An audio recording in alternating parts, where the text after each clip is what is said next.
O WW, nós estamos voltando do intervalo. Está participando da roda agora do programa, está conosco o nosso colega, o jornalista Felipe Recondo. O Recondo é autor de 3 livros sobre o STF e ele também apresenta o podcast Sem Precedentes. Recondo criou o canal Recondo e os 11. Felipe Recondo, obrigado por estar conosco. Boa noite. Boa noite, William. Boa noite, Jussara, Thaís, Caio. Obrigado pelo convite. A Procuradoria-Geral da República enviou ao ministro do Supremo Tribunal Federal, André Mendonça, um pedido para que o filho do presidente Lula, ou o caso do filho do presidente Lula, seja remetido à primeira instância, saia do STF. Fábio Luiz Lula da Silva é alvo de 3 inquéritos, os 3 tramitam neste momento no STF. Acompanhe. A manifestação, que está em sigilo, foi enviada ao ministro André Mendonça logo depois da abertura de uma das investigações sobre o Lulinha. O procurador-geral, Paulo Gonet, alega que nenhum dos envolvidos tem foro privilegiado e que, portanto, o caso deveria ser julgado na primeira instância. Lulinha responde a 3 inquéritos por corrupção e tráfico de influência em órgãos do governo federal.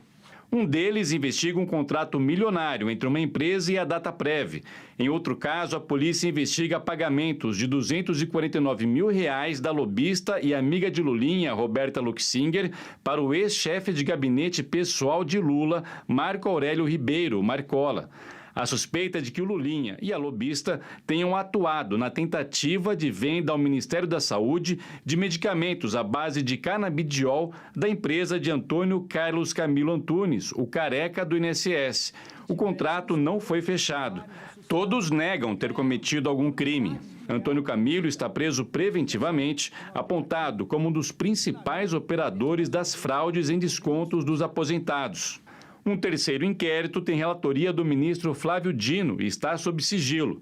Na última quarta-feira, o advogado de Lulinha e coordenador da campanha de Lula em São Paulo, Marco Aurélio Carvalho, se reuniu com o presidente no Palácio da Alvorada. Marco Aurélio se queixou de supostos vazamentos seletivos e pediu que o ministro da Justiça, Wellington César Lima e Silva, tome providências. Especialistas concordam que o caso de Lulinha seria típico de julgamento na justiça comum, mas lembram que nos últimos anos o STF acumula processos com réus, a princípio, sem foro privilegiado. Com regra de jogo não se brinca. Pode bater na esquerda, bater na direita. Pode agradar a esquerda, agradar a direita. Não é assim que se joga. A regra de jogo tem que estar acima de tudo como uma regra obedecida. Então, neste momento, se o Supremo decidir remitir o caso Lulinha à primeira instância, está certo, terá errado no passado recente, e isso lhe caracterizará uma grande contradição de comportamento. Contradição no comportamento e regra do jogo. É difícil, nos últimos tempos, a gente ver alguma coerência, Felipe, mas eu não quero antecipar a sua resposta. O que está em jogo, afinal, a regra ou a política? William, você disse logo no começo do programa, nós estamos assistindo a um processo que não está correndo de uma maneira corriqueira, ortodoxa no Supremo, e não por conta da relatoria necessariamente do ministro André Mendonça, mas por todo o clima de desconfiança que está no entorno dessas investigações. Nós vemos, como inclusive foi mencionado na matéria do professor do Rio de Janeiro, a lembrança de que há outras investigações no Supremo Tribunal Federal cuja prerrogativa de foro também foi mitigada ali em alguns casos, e o Supremo vem mudando a sua interpretação sobre prerrogativa de foro já há algum tempo. Então, nós estamos, sim, no momento de mudança, de certa desconfiança, de certa incerteza. Mas, nesse caso, o que mostra, e para mim revela mais do que qualquer coisa, William, o clima de desconfiança, é já o pedido da Procuradoria-Geral da República de que o processo desça para a primeira instância, dizendo não há autoridade com foro privilegiado que justifique ficar aqui. E o ministro André Mendonça já faz um juízo de que sim, tem autoridade. Se a Procuradoria-Geral da República é responsável pela investigação e não vê autoridade com foro, e o ministro relator vê, já se mostra aí uma desconexão entre juiz relator e investigador. E isso já é uma demonstração de um problema no caminho dessas investigações. O receio é de que elas não acabem bem, não acabem tendo um futuro longo e com uma conclusão que a gente possa olhar ao final e falar, bom, fez-se aí o que se esperava desse processo. Jussara, como o Felipe nos descreve, há algo mais do que estabelecer se a norma foi seguida ou não seguida, a regra do jogo, como falava o professor. Como está essa luta dentro do Supremo? Olha, William, o Supremo Tribunal Federal, mais uma vez, exposto nesse momento eleitoral, e esse caso desse pedido, né, do PGR para que esse caso do Lulinha vá para a primeira instância, divide, porque a gente divide o Supremo Tribunal, mais uma vez, o ministro Mendonça tendendo a ficar com não enviar para a primeira instância esse caso do Lulinha, mas leva novamente a um questionamento, como vocês estavam falando, justamente de outros casos. O que a gente pôde perceber ao longo do dia é o seguinte, agora o PGR pede para enviar para a primeira instância, e os outros casos? Então, voltam outras questões que sempre o Supremo Tribunal Federal foi questionado sobre isso, sobre por que manter determinados casos no Supremo Tribunal Federal, e agora mudaram o entendimento. Tem outras questões também. Você está se referindo, obviamente, ao 8 de janeiro, né, Jussara? Exatamente, a 8 de janeiro, e inclusive outros pedidos também a outros integrantes do chamado, do núcleo golpista também. Então, ao longo do dia, o que a gente viu é o seguinte, por que o Procurador-Geral da República agora mudou de ideia? Se nos outros casos ele não via problema de ficar no Supremo Tribunal Federal. Então, há uma exposição, e aí você me pergunta do Supremo Tribunal Federal, mas também muitas críticas a essa atuação da PGR. Pode estar em curso também, William, uma tentativa, né, clara ali de descredibilizar o ministro relator André Mendonça, conforme começa a circular informação cada vez mais forte de que as investigações sobre o Banco Master envolvendo ministros do Supremo, especialmente o ministro Alexandre de Moraes, estão avançando, né, e pode dar algum resultado já em algumas semanas. Então, eu correlacionaria muito o que está acontecendo no caso da operação sem desconto, fraudes do INSS, com o que pode vir a acontecer num curto, médio espaço de tempo em relação ao Banco Master. Porque na medida em que você ataca o juiz relator do caso das fraudes do INSS com Lulinha, você o descredibiliza para potenciais atos que ele pode vir a tomar ali na frente contra os seus pares. Além disso, me chama muito a atenção o timing eleitoral da medida do PGR, Paulo Gonet. Me chama muito a atenção a linha que o PGR, Paulo Gonet, adota ser praticamente a mesma linha adotada pelos advogados de defesa do Lulinha. E, claro, me chama muito a atenção um questionamento de algo sobre prerrogativa de foro, sobre o potencial do Supremo Tribunal Federal dever ou não dever julgar alguém, quando regras já foram aplicadas em outros casos semelhantes a que eles estão contestando agora. A Jussara cita o caso do 8 de janeiro, mas tem o caso Master. O caso Master, ele subiu para o Supremo por causa de um deputado que eles inventaram lá porque eles queriam que o caso caísse na mão do Toffoli. E foi isso que aconteceu. Então, ali podia. Ali não, tem que ficar com o Supremo, porque tem uma autoridade que era lateral, era um deputado da Bahia, e agora não, agora não tem autoridade, corre para sair. Por quê? Ao fim e ao cabo, por quê? Porque a campanha do PT está sofrendo com isso. Já há uma semana de denúncias após denúncias, vazamentos após vazamentos. E interessante, ela não contesta o teor dos vazamentos, ela contesta o vazamento. Porque não apareceu explicação ainda da joia, não apareceu explicação por que o chefe de gabinete do presidente recebeu o contrato da Roberta Luxinger, o empréstimo de R$249 mil, que não apareceu o extrato. Não se contesta, e isso eu acho um erro da estratégia petista. Eles não contestam o que está vazando, eles contestam o vazamento. E a PGR virou linha auxiliar dessa estratégia. É isso.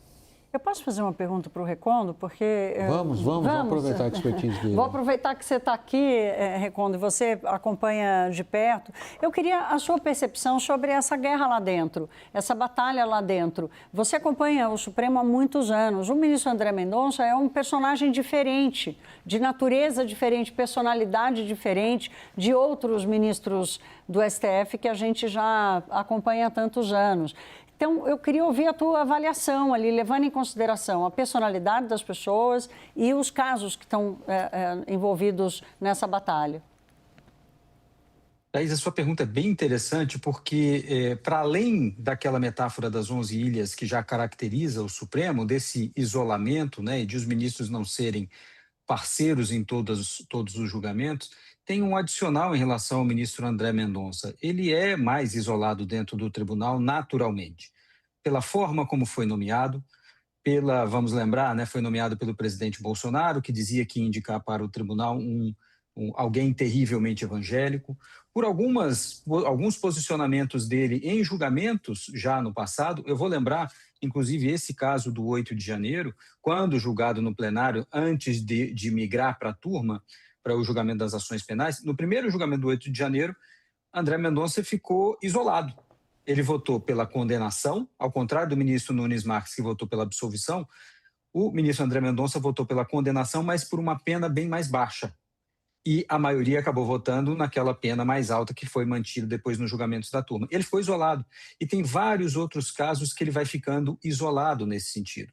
Mais ou menos como meio termo entre as posições divergentes. Isso foi criando um certo isolamento dele dentro do tribunal, sim, para além do natural da instituição, um isolamento por conta disso.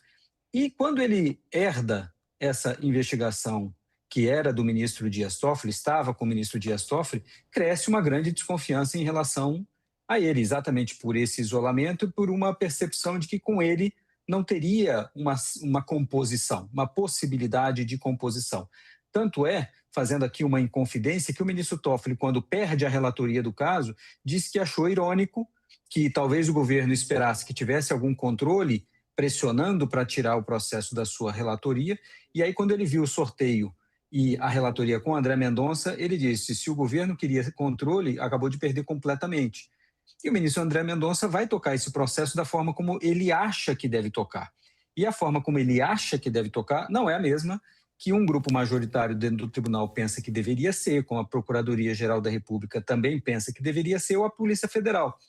E isso vai, sim, alimentar esse clima absoluto de desconfiança, Thaís, que eu faz muito tempo não vejo no Supremo, talvez nunca tenha visto um clima de tamanha desconfiança de todos os atores envolvidos. É desconfiança dentro do tribunal, é desconfiança do ministro relator em relação à PGR e à Polícia Federal e vice-versa, é desconfiança em relação aos advogados e à intenção dos advogados, e é a desconfiança que foi exposta, inclusive, pelo ministro André em relação a alguns dos pares naquele embate que teve com o ministro Gilmar Mendes num julgamento sobre um dos pedidos de liberdade do pai de Daniel Vorcaro. Então, o clima é de absoluta desconfiança e de também uma percepção, como disse o William, como também disse o Caio, de que, como esse julgamento tem forte impacto na eleição, nesse clima eleitoral e pressiona a candidatura de Lula, o ministro André Mendonça possa, essa é a desconfiança, possa usar isso em favor da candidatura de Flávio Bolsonaro. Mas lembrando, para a coisa ficar mais irônica, que alguns aliados de Flávio Bolsonaro achavam que André Mendonça estava abrindo investigações contra ele, Flávio Bolsonaro, por causa do caso Dark Horse, para beneficiar Michele Bolsonaro. Então, nós estamos vendo o clima de absoluta anomia dessa investigação, e isso certamente não vai levar o tribunal a um bom caminho.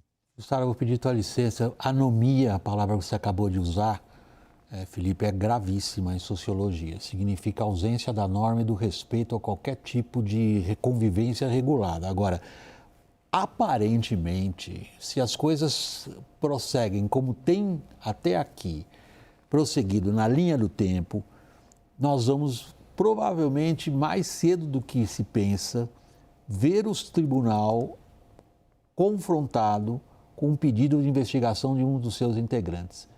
E aí?